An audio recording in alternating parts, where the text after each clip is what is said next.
Let Bishop David G. Evans steer you toward some of the most meaningful, life-altering times with our Creator in Conversations. God says, I want to have a conversation with you. Why? Right now, my thoughts are higher than yours. My ways are a little different than yours. Man himself is the fruit of a conversation. God talking to Jesus, Jesus talking to the Holy Ghost talking back to God. They're having a conversation concerning you. But if you start talking to me, you'll get to understand my ways and my thoughts. So God wants this conversation so we can ultimately become all He's created us to be. I know the thoughts I have concerning you. And I just want to have a conversation with you so you can hear what I'm thinking about you. Cultivate the most important relationship you'll ever have. Order Conversations today. When you write to us, visit our website or call 1-800-591-8480. What if you could make one decision to unleash everything great in your life? Would you do it? Would you say yes? Aren't you tired of your relationships, your health, and so much more suffering because you lack the truth you need to change? The life you desire is within your reach. You can achieve all the success, happiness, and prosperity you deserve by simply learning the secrets that lead to real personal transformation. Change is hard, but not impossible. You just have to make one radical decision to get real. And there's no better authority on the real steps to change than David G. Evans. Some men trust in chariots. Some men trust in horses. But we will trust in the Lord. David G. Evans is leading the charge to bring you the power to change your life. He is committed to the mission of helping you transform and become a person of power, and it starts with his all-new system to change your situation. At the centerpiece of this life-altering collection is David Evans' groundbreaking training course. From ridiculous to radical to real, this means war. In this series, you will discover the steps to change. This series includes 2 powerful messages, each on winning the battle in your mind and cultivating a language of faith. That's 4 messages, 4 power-filled hours of material. If you want a better marriage, this series has the answers. If you want to achieve financial independence God's way, the secrets in this series will empower you to make it happen. If you want a life of power, anointing, and influence, this series will show you how to get it, and there's more. You're looking for serious, immediate results. So Bishop Evans will also include one of his best-selling messages called Weapon of Warfare. This classic teaching will build you up to start fighting in the spirit for what you deserve. This powerhouse collection, from ridiculous to radical to real, and Weapon of Warfare, will give you all the biblical strategies you need to change anything in your life. This collection will ship to you immediately with your gift today to David G. Evans Ministries. This ministry is revolutionizing the kingdom by empowering believers. Souls are being saved daily, and we need your help to grow this impact in a real way. Call now and sow your seed of just $35 for your transformation to help people around the world. Your $35 love gift goes straight to the front lines of ministry, providing help to those that need it most. Call now. Make the decision to get the power you need to change your life forever. It's now easier than ever to stay connected with David G. Evans and the Bethany Baptist Church family. Follow the ministry and rejoice in all that God is doing by following us on Facebook, Twitter, Instagram, and YouTube. On Facebook, you'll be up to date on the latest happenings, and you can watch our Sunday services on Facebook Live, 8 and 11 a.m. Eastern. Here comes the power. Hallelujah. Words of wisdom and encouragement can be found on Twitter, and you'll get up to the minute sermon points as they happen in our weekly worship services. Follow us on Instagram and be blessed by the inspirational and special moments that are highlighted each week, and meet the people who are the heart of our ministry. And if it's video you want, subscribe to the Bethany Baptist Church channel on YouTube.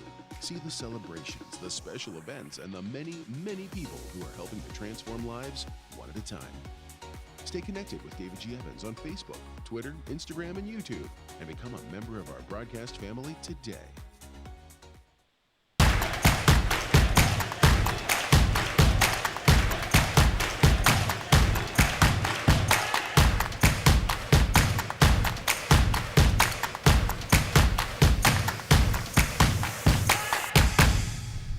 Well, praise the Lord, everybody. Welcome to On Point, the #1 Saturday morning Christian-based call-in talk show in the United States of America. I'm so glad you joined us today. Our call-in numbers are 1-866-743-8267. That's 866-743-8267.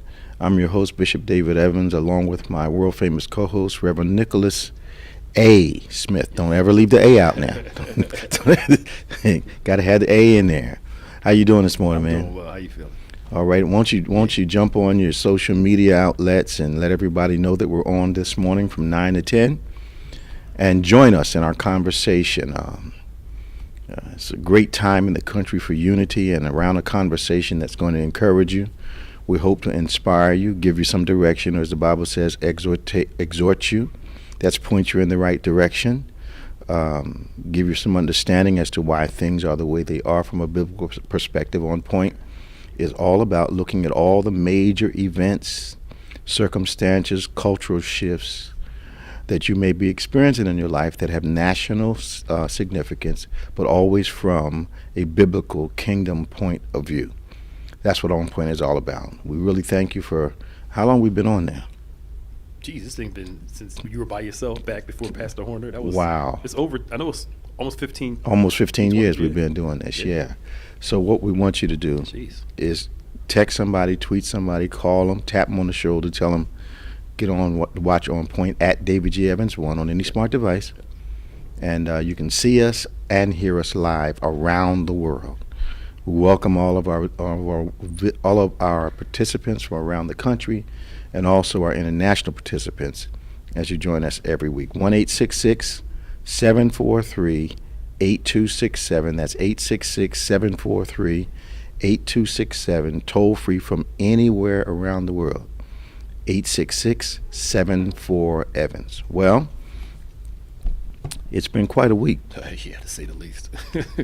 I've been paying a little bit more attention to the news. I try not to inundate myself with it, oversaturate myself with it, because, as you know, there's a lot of repetition. Yeah. But the things that I've been watching, Lord's been allowing me to watch at obviously the right times, because the nuances of 2 Wednesdays ago are starting to come out, because the investigations have. And I'm amazed that it looks like it's pointing to some of our Republican representatives actually gave tours to some of the people that participated in the riot the next day. So that means that, hey, Maya, that means that they are stupid. Yeah. Because I don't understand how you get that involved and think you're not going to be found out in probably one of the most thoroughly surveilled buildings in the world. Absolutely. And did you see the video when they were in the Pentagon? In the Capitol, a group of them were going over the plans. Yes. You go here, you go Yes. here. Remember Yes. this? Yes. I mean, and here's the thing. I'm glad they taped it so now they got caught. But if you're going to commit a crime, Yeah. why are you taping this and posting it online? Well, it gets you to the depth of the psychological impact of those that are following our president in his negativity. Yeah. And no masks, not for COVID nor for identity. Yep. Military people.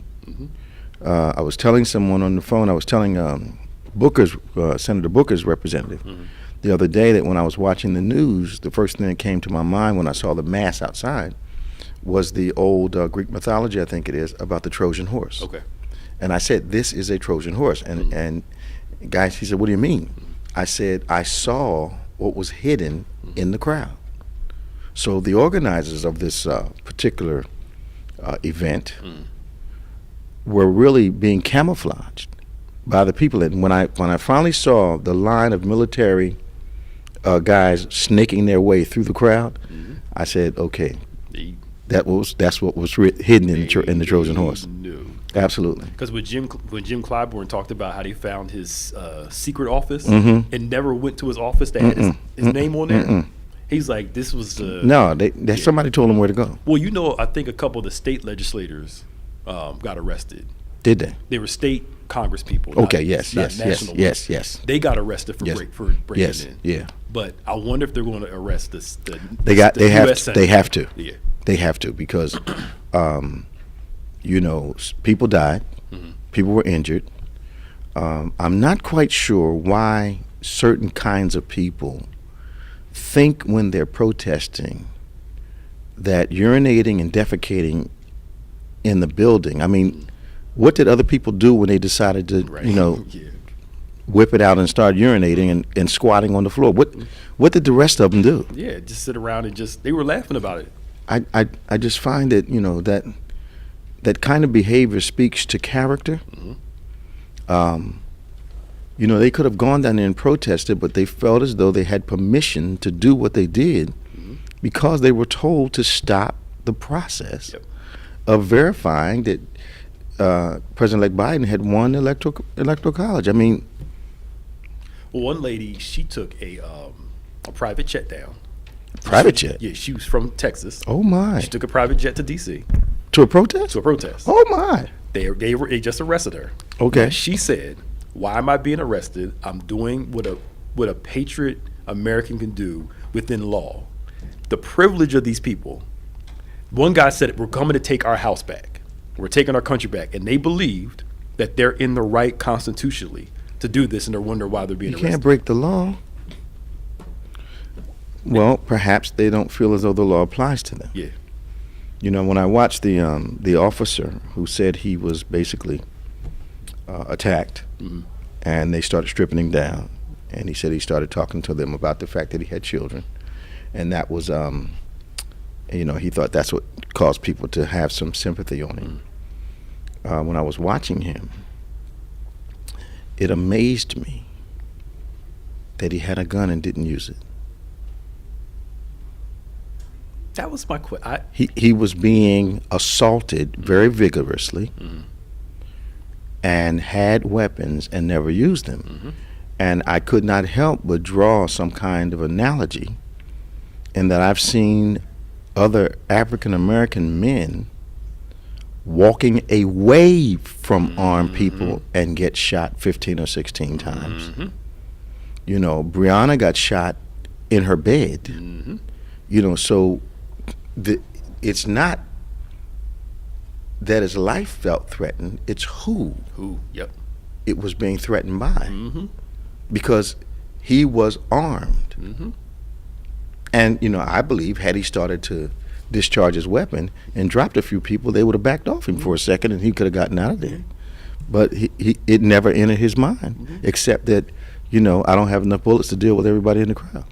Because that was my thing. Even like when the police were lined up, and they were trying to push down the barriers, and a few got over. I'm surprised they just didn't start pulling out and just start getting those that were there. Because I'm telling you, had there been any other group out there, Black Lives Matter, you name it, there would have been some fatalities. Yep, absolutely. And it took my mind back to the West Virginia thing, Charlottesville. Charlottesville, yeah. And how our president minimized the death of the young woman by saying everybody was good people out there. Yep. But here's I see a continuity, and you correct me. I need you to correct me. I see a continuity from my president saying early in his campaign for presidency that he could walk out on Fifth Avenue, shoot someone, and still have their support. That said volumes to me. Absolutely. About him having a revelation about the mindset of the people that are following him. And then you watch him chronologically, you watch him encourage violence at his rallies for those that disagreed, and watch those people do it, start to accost people that didn't agree with him. And then he say, telling a lie, "I'll pay your legal bills, go ahead and rough them up." Of course he wasn't going to pay the legal bill. He's not even paying Giuliani now. That's right. So then he shifts on. He has this divisive, he's consistently divisive, consistently abrasive, and consistently supportive of racism in our nation. And you cannot say, "I'm a supporter of racism," and then say, I'm the most unprejudiced person Yep. in the country. Yeah. Mm-hmm. It's like me being a part of the Klan and then trying to disavow my membership with them. Yep. Yeah, I belong to it, but I don't believe what they believe. Yeah. No. Yeah. Yeah. And that's, I was talking to a conservative about this week. Like, you guys were willing to overlook. Mm-hmm. Like, we don't agree with his rhetoric. We didn't like him. We ain't talking about rhetoric now. Yeah. Huh? Not talking about rhetoric now. Yeah. Yeah. They're as long as he got us what we wanted, I said, they was like, we didn't see going this far. I'm like, we told y'all, based off the things he was saying, He told them. this was going to happen 4 years ago. He told them. But y'all was willing to overlook a bunch of stuff, claim you didn't like him just to get the tax cuts you wanted, and all those other things. Well, here's the thing. Thing came to me, and correct me if I'm wrong on this. I believe, because I know why the abortion platform was pushed to the front. Mm-hmm. The abortion platform originally was pushed to the front because the segregation platform would be too divisive, and they knew they couldn't win with it. Mm-hmm. So the moral majority went with the abortion platform. Yep. So the abortion platform out front, if you will, has been the smokescreen Mm-hmm. for a racist, uncaring, unloving, Yep. not concerned with working people agenda that's behind that, and people are latching on to the abortion thing. Yet, because of that, they're justifying or ignoring or overlooking or just not seeing the rest of what the platform is Yeah. producing. Yep. And when I had this conversation, I said, look, he says, I was asked, how can you be pro-life and not support President Trump or be a Republican? And I said, because I happen to think that pro-life, the way you're telling me, is that you're not concerned about an 18-year-old. You're only concerned about an infant. Yep. And to me, that's not pro-life. If I'm pro-life, I'm protecting life from womb to tomb. Yep. That's pro-life to me. Absolutely. So don't go silent on violence in the street because Yep. you're pro-life. What about the rest of my child's life? Yep. Yep. So I'll legislate to get you born, but I don't have a problem sending you to war to get you killed. Yep. It doesn't make sense to me, and it never has. And the most death sentences, the executions among any president. 12, I think, 12 in his presidency compared to any other president.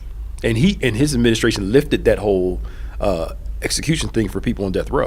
They just killed their 12th one this morning, I think, around 1 o'clock in the morning, I think.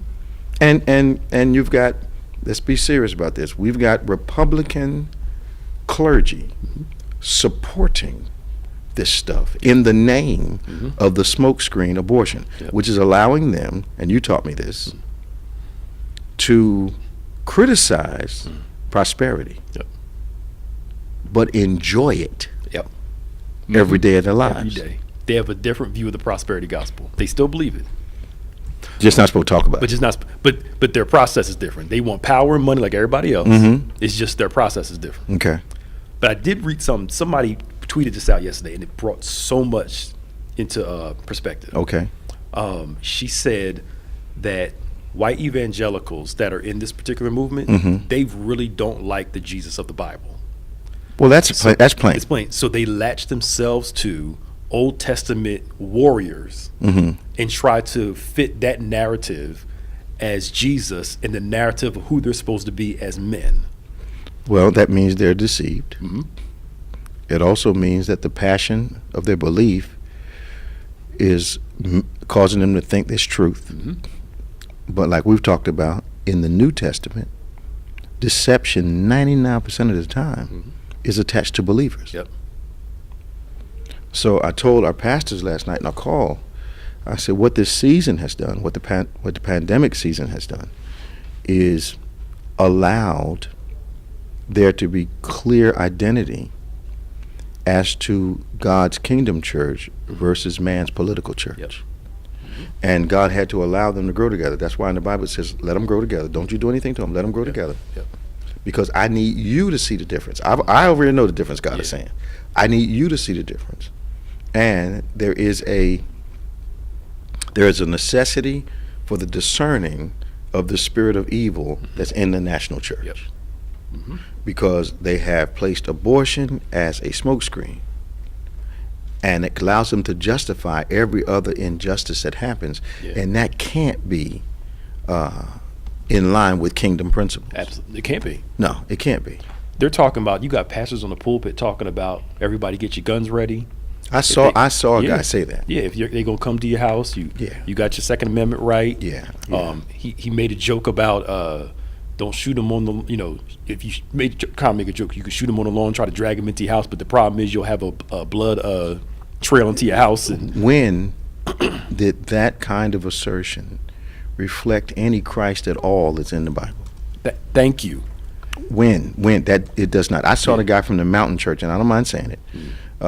Copeland's son-in-law preached some dastardly stuff over the pulpit, and literally told his people, "Get ready to fight." Yep. I'm not talking about what I heard. Yeah. I was watching this broadcast because I tend to watch sometimes people that don't agree with my idea of the kingdom, and I was watching that Sunday morning while we were here, and he came up with this, get your guns, we're ready to fight thing, because if he loses, now this is what's wrong with it. If I'm saying that an individual is in the will of God to be in a certain position, what do I say when he does not attain that place? Yes. And in the kingdom of God, would God justify any means at all to make sure what he promised was going to come to pass? Right. The way you do it still matters with God.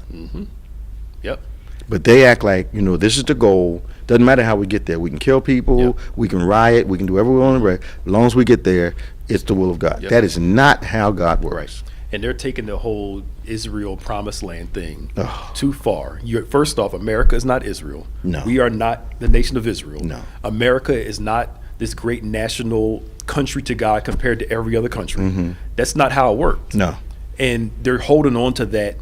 That family documentary on Netflix just explains this whole thing. Really? How they want this warrior Jesus, this ultimate man. And that's why they call Trump the ultimate man. But my thing is, he acts like a child all the time. If he's going to be the ultimate man and he's going to come from God, he's got to be righteous in the things that he does. Okay.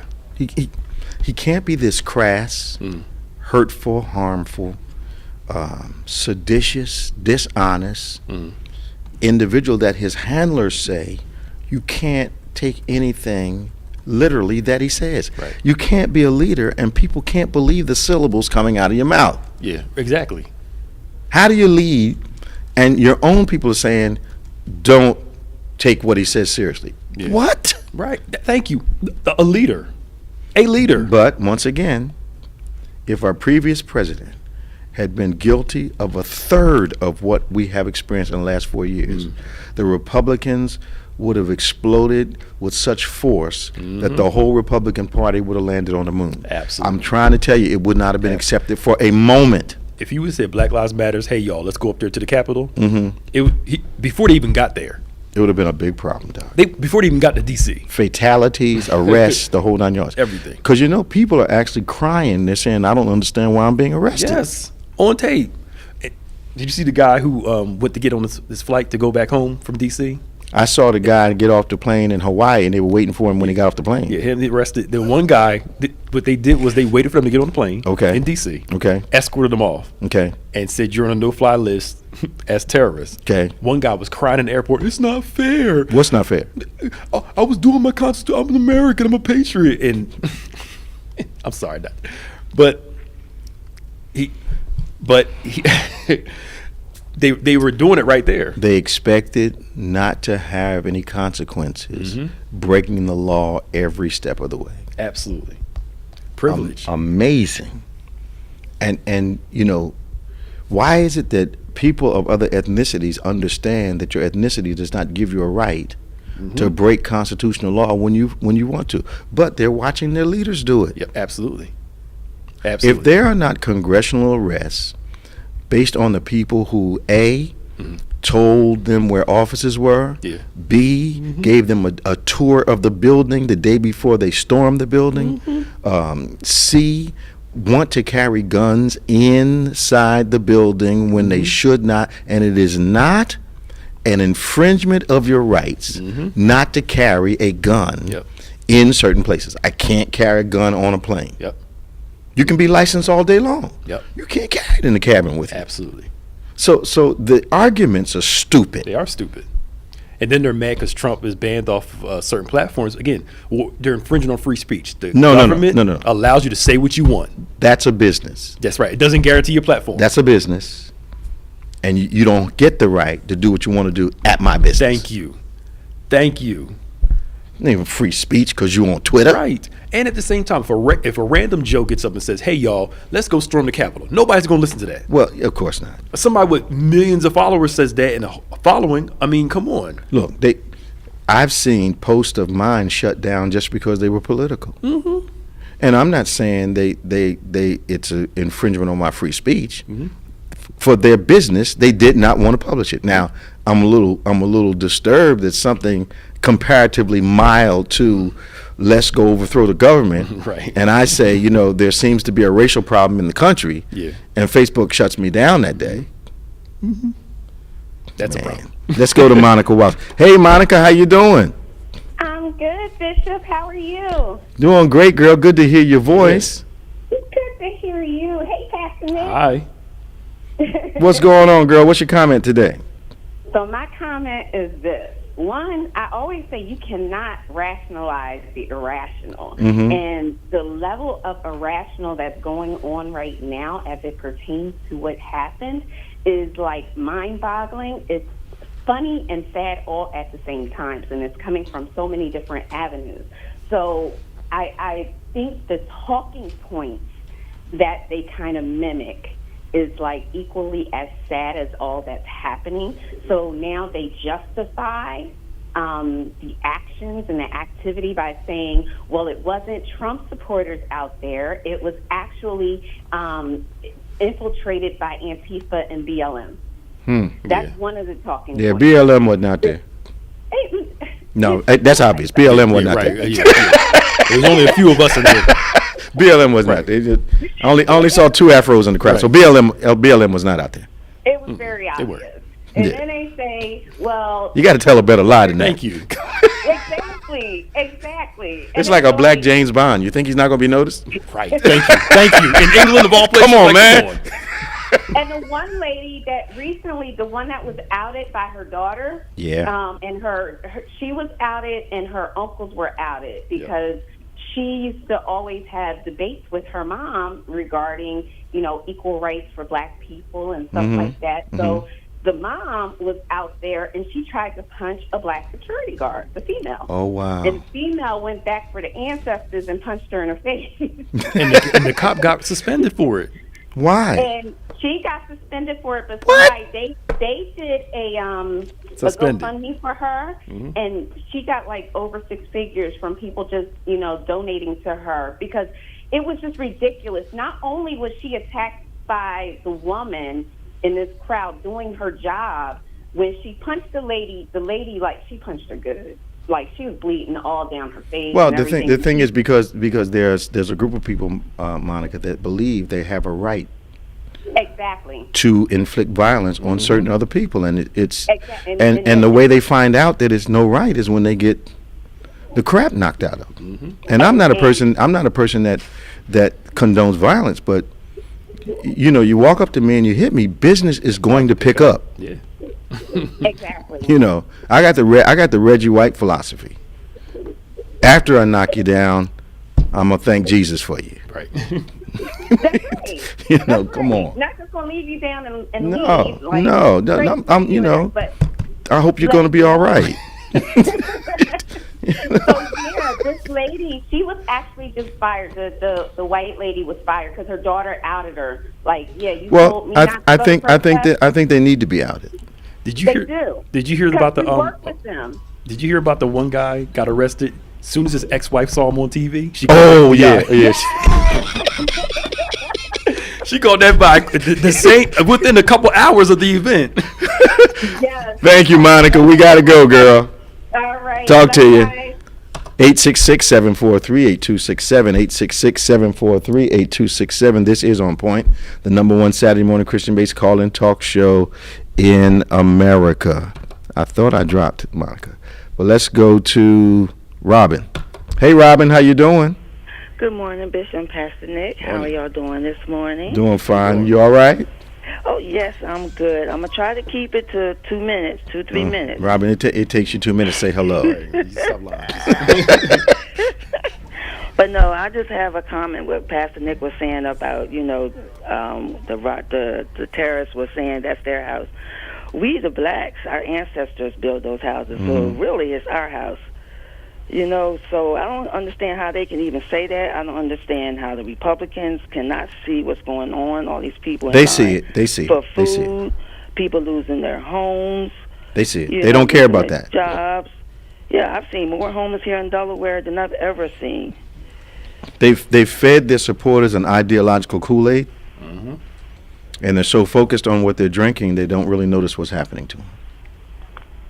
Yeah, it's just sad. But I have a very close friend, and when I say close, I mean 40 years worth of friendship, and he's a Republican. And I called him and asked him at the beginning of my president's campaign, how are you going to support him? Yeah. And I quote him saying, he's just talking, he's not going to do all of that. So I waited about 18 months and called him back again. I thought you told me he wasn't going to do all that. His only explanation was, man, that guy's crazy. Yeah. Blow it off. Because he's still a staunch Republican. I haven't had a chance to talk to him since the election. I intend to talk to him because I want to see, did he continue to vote? Yep. And in the Christian community, Pastor Nick, it appears to me, and correct me if I'm wrong, it appears to me that we have, and I say we, clergy believers who support the president have decided to ignore the needs of people. Yep. How do you do that when Jesus had a language, if you will, for the hungry, for the imprisoned, for the disenfranchised? He had a language for them. Yep. The only language that the modern church does not have is a language for strangers. But he also said strangers. Yep. So so I'm wondering, how do you focus on something so intensely, and then ignore some of the obvious other things that are absolutely not kingdom? Yeah. I don't get it. I think if your view is to get people to heaven only, you don't care what happens to them on the earth. That's the vibe you get. Wow. That's the vibe you get. And that reformed kind of theology that's tainted. I'll say it's tainted. And I've been around those crowds. When I go to my their whole thing is, they have situational Jesus. Then there you go. It's almost like somebody said Billy Graham, as great as he was, Jesus. he would evangelize people. Like if he was alive during slavery, he would evangelize the slaves, but let them stay slaves. Okay. Because a lot of their goal was, let me just get you to Jesus. Southern Baptist Church is built on the slave, whole foundation. So. And of course, the electoral system is built on the ownership of slaves as property, which gave them an equal right with the northern country, so northern states. So that's just plain old history sitting in front of us, right there. Robin, thanks for calling us, huh? Okay, Bishop, I want to leave on a good note. I thought you said 2 minutes. It ain't been 2 minutes. Anyhow, no. You know how you and Pastor Nick always say, just keep praying for your purpose to come to pass, and it may come through someone else. Yeah. Well, because of the pandemic, the Sheraton Hotel here in Newcastle, Delaware, I've been praying for a shelter down here for years because there's only a small one in Wilmington. Well, because of the pandemic, the county bought the Sheraton because it went up for auction for $19 million. Turned it into a shelter for the homeless, 192 rooms. Wow. Yes, so I was like, God, I've been praying and praying, and God said, I answered your prayers, but through another way. Sure. And I'm just so, blessed. And phenomenal Nick, move. Yeah, but Pastor Nick, please continue to do the journey through the book of Psalms. Sure. You just don't know how much it has really helped me in the mornings. And I just, thank you so much. You and Bishop is just so special to me. and have a special place in my heart. And especially you, Pastor Nick, you're not just my brother in Christ. You're just my brother. And anybody ever mess with you, you just let me know. Are you slipping off, Rob? You're slipping off. You're slipping off. Get back on focus. You're slipping off. You were doing real good there for a second. I just wanted to say that. Love you guys. Talk to you. This video. Bye-bye. All right, bye. So I was saying how if you watch the president, the timeline, he has been building to this since he started campaigning. And he started talking about elections being fixed before he got elected. Yep. So he has been indoctrinating or teaching his followers that it's rigged, it's rigged, it's rigged, it's rigged. But what bothers me about that is he tends to reveal his own actions by what he says. So if it is rigged, what did they do illegally to get him elected? Exactly. But he always qualifies it, except if it's me. So if it's in my benefit, then it's not. That makes no sense. Because what makes no sense to me is I've got a ballot full of people. He's at the top of it. Republicans are beneath it. I'm a Democrat trying to fix the election. Why do I allow all of the down ballot seats to gain victories and give you an advantage in the Congress and the Senate? Why do I do that? That makes no sense at all. Okay, I just wanted to make sure I wasn't. No, you're on it. Let's go to Danny. Did I let go of I don't know what I'm doing today. Let's go to Danny. Hey, Danny, how you doing? Good morning, Bishop, Pastor Nick, staff. Hey, how sir. y'all doing today? Trying to make it, man. How's it down in Florida today? It's cold. Cold? What is it, 60? Right. Yeah, 60 degrees. Y'all in fur coats and stuff. You got your boots on, man? Mama got a fur on? Yes, well, a couple of weeks ago, she had the opportunity to put her boots on, so she was excited about that. Yeah, I heard it was pretty cold down in Florida. Yeah, it actually went down to 40. So yeah, you really had a cold wave going through there. Yeah, I'm telling you. But I'd just like to say, about the events that have been going on, is that there are key words that they use to describe certain people. When it's a particular situation with Black Lives Matters or something like that, they're rioters, they're out of order, they're trying to overthrow this and that. But when they do it, it's patriots. Yeah. The word patriots is used. Yeah. And then my mind goes back and thinking about all of the men and women who have gone off to war and sacrificed their lives that are never acknowledged in big battles and do heroic things, and they don't receive any credit for it. Those are the true patriots. Yes, sir. And what have you, but we get no credit for it. Wow. The other thing that I wanted you to be aware of and to watch what is going on with the state of Florida is that all of a sudden we have this influx of people that are coming in. And Pastor Nick and we were talking about this before, is the logistics of medication for the pandemic is going to certain areas, and then other areas are just totally ignored. Wow. Did you see the report where the backup surplus that the government administration supposedly said was available? The governors are in an uproar because it doesn't exist. All lies. All lies. But this is what I don't understand. You and your staff have caught COVID. The president's gone down, his wife, his kid, all those on his staff, all of them went down. Why keep lying to the American people about it? Yep. I don't know. I'm a research to see if this is true. Okay. They got the Moderna vaccines more than was in, and not enough Pfizer ones in. Okay. Because somebody apparently has some investments. You took in the Moderna. words right out of my mouth. I wasn't sure. You took it right out of my mouth. So that's why they didn't order more Pfizer. You got it right out of my mouth. Okay, I wasn't sure. We're going to find some more insider trading. Okay. And it's no joke that Moderna and Pfizer were the two contracts at the government. And you better believe somebody has put some money in those coffers to gain from it. Thank you, Danny. Okay, Bishop. Talk to you, man. All right, be blessed. Bye-bye. 1-866-743-8267. We're getting ready to go to Tom from Fort Lauderdale and Yvette from Cape Coral. I think that's what it says.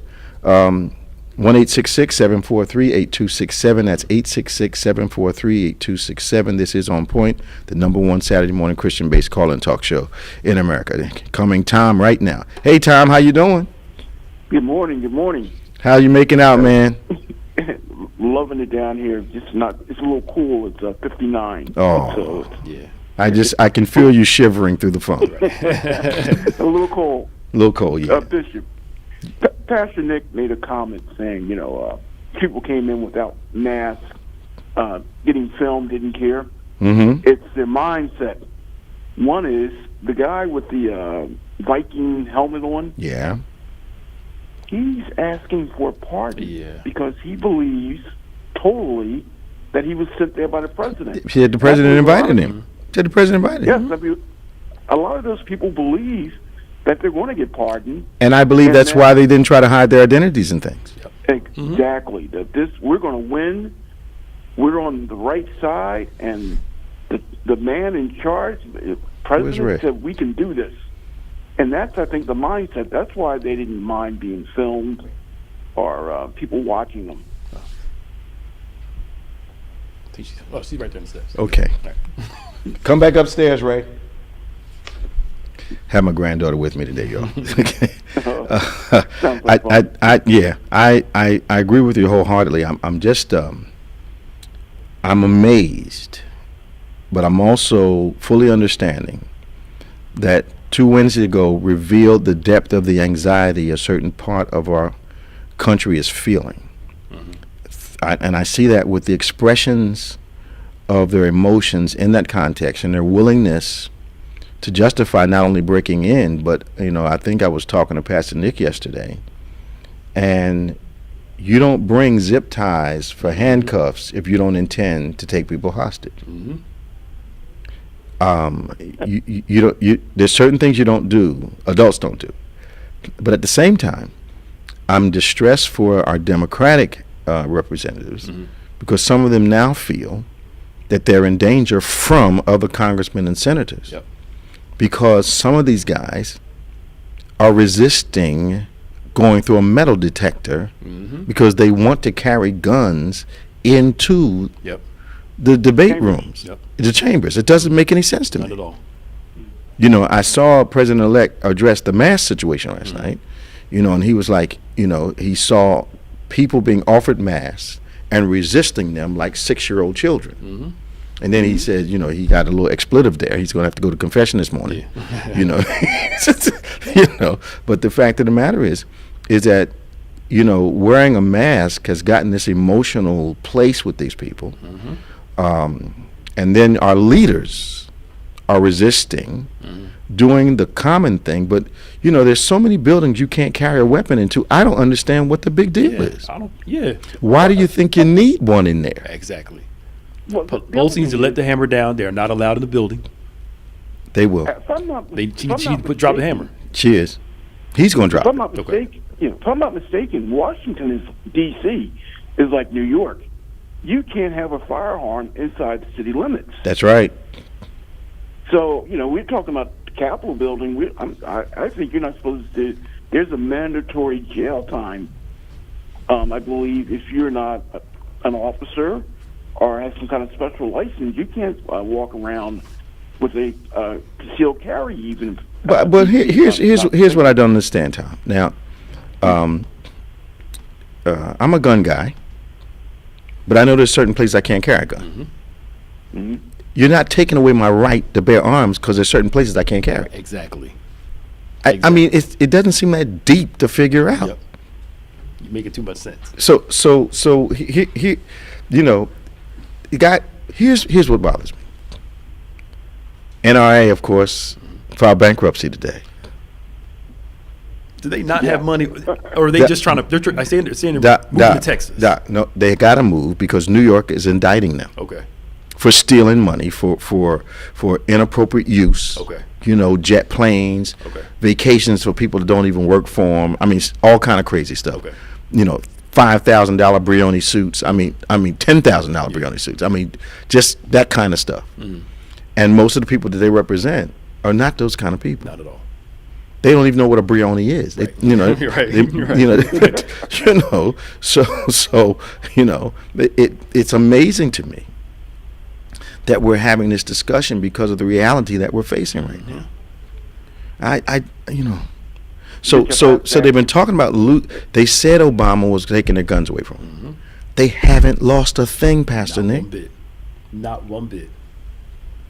They've been talking that trash as a rallying point. Yep. They're going to take away our guns. They're going to take away our guns.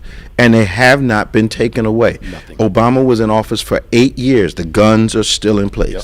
And he said it's crazy to think that they would go to everybody's individual home and confiscate their guns. It's just crazy. Like, come on. It's just, it doesn't make any sense. But the people that rally them realize if they can stir their emotions, they don't have to make sense. Yep, not at all.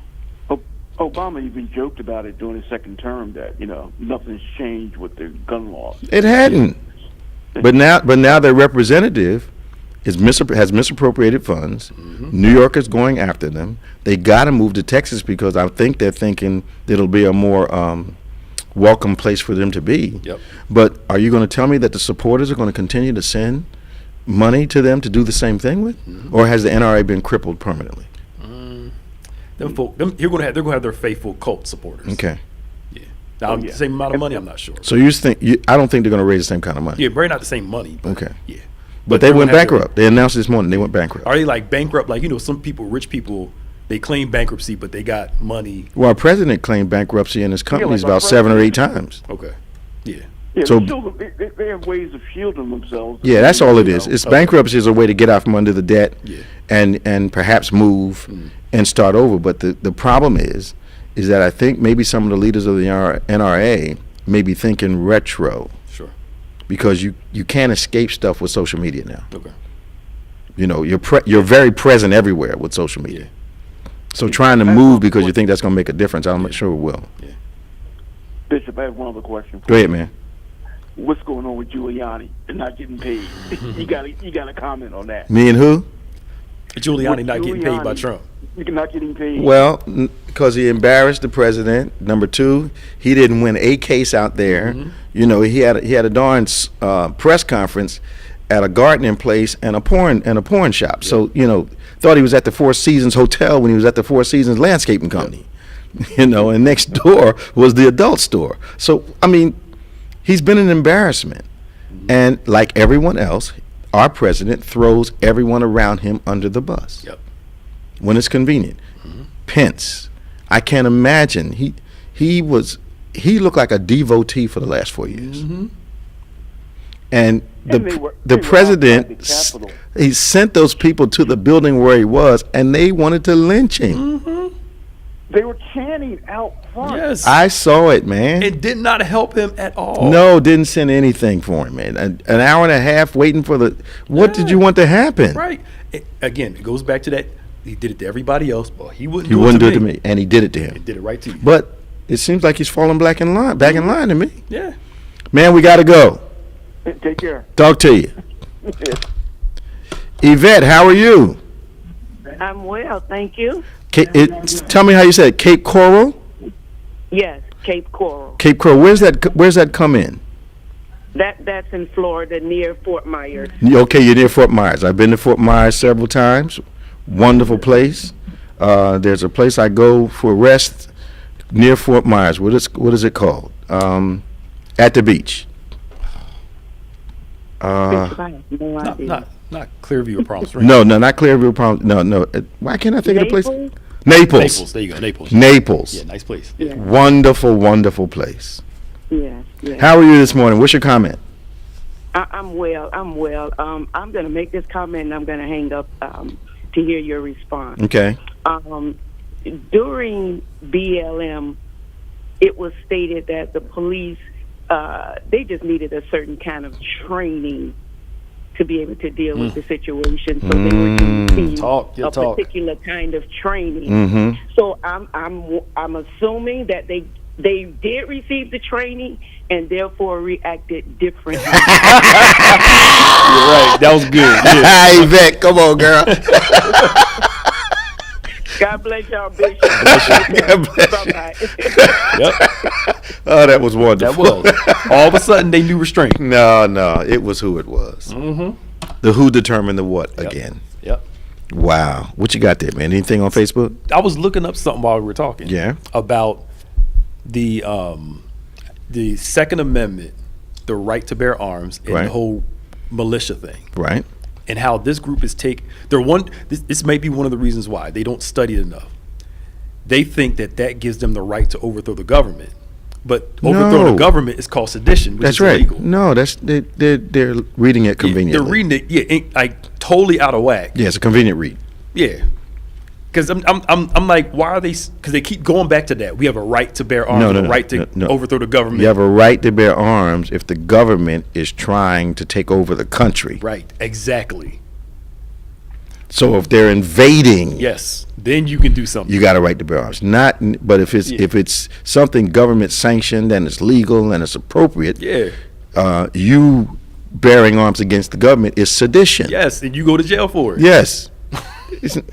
But I believe that a lot of the leaders of this particular group are banking on their ignorance. Mm-hmm. Because I know myself. I've had politicians talk to me and try to take advantage of the fact of what they thought I didn't know. Mm-hmm. And then when I say, well, just a minute, that's not what it says. It's not what the Constitution says. That's not how we do business. They're usually stunned. And you almost hear a little snicker on the phone. Yeah. Because they are used to people not knowing what's available to them. It's like people in the IRS. Most people don't know that the IRS calls you and they've got a problem. If you've got an accountant to refer them to, it puts space between you and your problem immediately. Because now they have to turn to the accountant and get the explanation. Now the accountant has to be your accountant, has to have had done your taxes. That's who you refer them to. That stops the inquiry and turns the inquiry towards the person doing your work. Most people don't know that, so they call, intimidate the heck out of you, got you paying stuff you don't know whether you owe it or not. Because you don't have an accountant to help. You want to save $10 and do your taxes yourself. Or go to H&R Block. Yeah, well, you can do them yourself. But even now, you can say, well, Block does them. So if you've got the service paid for it, Block has to answer the questions. Most people don't know that. They don't tell you that. Research. They need to go back to teaching civics.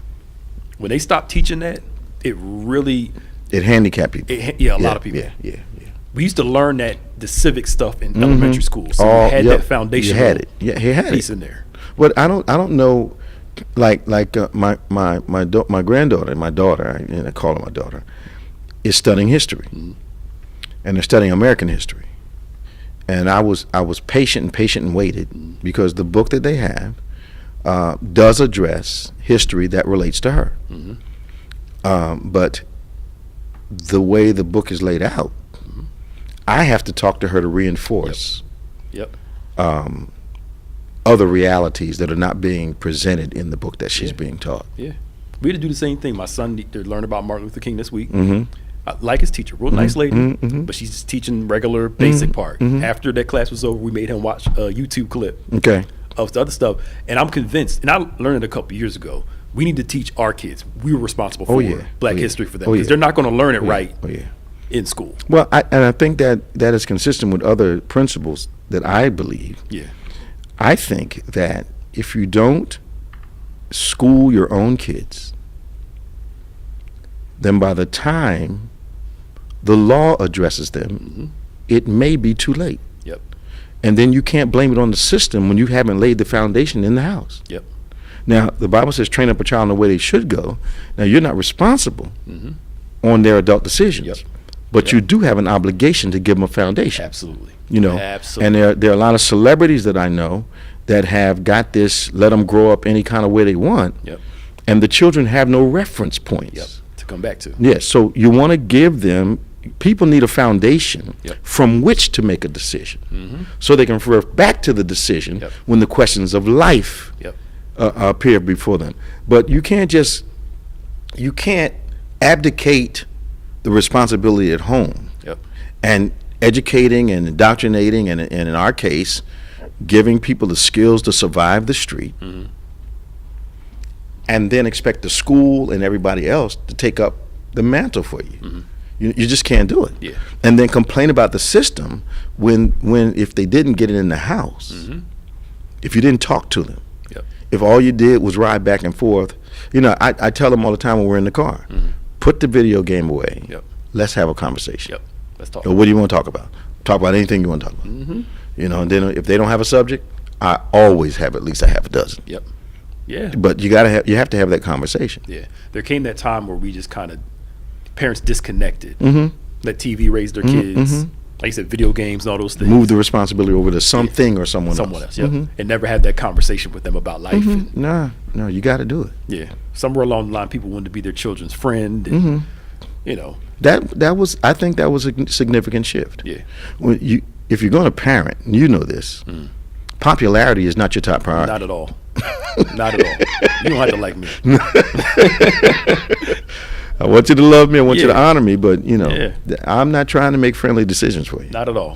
Not at all. I got to talk to you. And I think in our position, we've had to learn how to love people. But at the same time, popularity with the people has to be sacrificed for direction. Yep.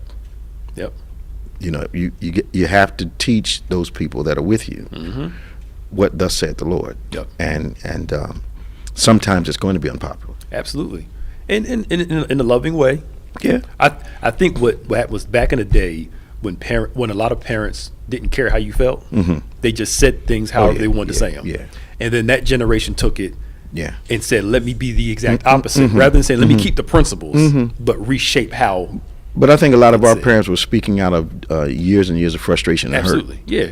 And really not being taught the skill, taught to work, taught to provide for a family, but not necessarily taught to nurture the emotions of a family.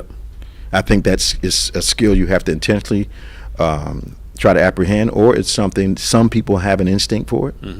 But a lot of parents in my parents' generation, didn't have that. Yeah, they didn't. My mom had it. My dad didn't have it. Yeah. It was. We didn't have time to talk, so we just whooped you behind and sent you to your bed instead of having a conversation. Because they were generally too tired when they got home. I got to work all day, deal with all this crap. I ain't got time for that. Plus, I've already talked to you about this. Yeah. Since you can't figure it out. I got to stimulate you a little bit. I got to stimulate you a little bit. But I know some parents that they never talk. They just beat. Whip the kids. That's wrong. That's right. And my grandmother said you want the physical part to be a shock. Yes. Yep. Because you can get used to anything. So grandma was like, "Let me talk to you. Let me talk to you. Let me talk to you." And then the one time you were expecting a conversation, she nailed you. And then the next time she talked, it was like you had a new sense of understanding and focus. Yeah, I got it, Grandma. I understand. Yeah. I don't want you to do that again. Right. Show me the other side. It may be even spiritual. God is showing us that other side. Well, yeah. Well, he does, because he has another one. This era of judgment is. He didn't send COVID. He didn't send all this stuff, but he's allowing it though. Yeah, he's using it. He's using it though. Oh, he's using it. Yeah. I reached out to my friend Warnock from Georgia. Haven't had a chance to get through to him, obviously, because of what he's doing. But he's in a historic place, in a historic position, and going to go to Washington with a real significant place in history, and possibly a pivotal voice. Yeah, he and Asa, pivotal voices, and I think Georgia is an indication. I'm jumping around. I got a problem with the fact that I think, and correct me because we only got about 30 seconds left. Some of this passion appears to be the reaction, an emotional reaction to the fact that people of color in this country can elect whoever they want to elect. Because they only went after the places where the black folk came out and voted like crazy. And you can't ignore that. So it's another attempt to disenfranchise. This whole turning over the election by the Republicans is another attempt to disenfranchise the people of color vote. Because it's only in the places where they really turned out. Georgia, Pennsylvania, Michigan, and got those victories that there's this issue. And they only went to the counties. That's all. That's it. Where our people are. This has been On Point, the #1 Saturday morning Christian-based talk show in America, live every Saturday morning from 9 a.m. to 10 a.m. on David G. Evans 1 on any smart device. I want to thank you all for calling us today, joining us. For those of you who are texting and tweeting on Facebook, inboxing us on Facebook, send us a message. Let us know your questions, how you feel. Now, join us tomorrow morning. Both of our services, 8 and 11. Of course, there's a discussion from 10 and 11 live that we want you to be a part of. But I want you to remember this today. God is still in control. And I want you to stay strong and stay saved. And remember, faith acts like a thing is so, even when it's not so, that it might be. So God bless you. For Reverend Nicholas Smith, I'm Bishop David G. Evans, and this has been On Point, and we'll see you next time.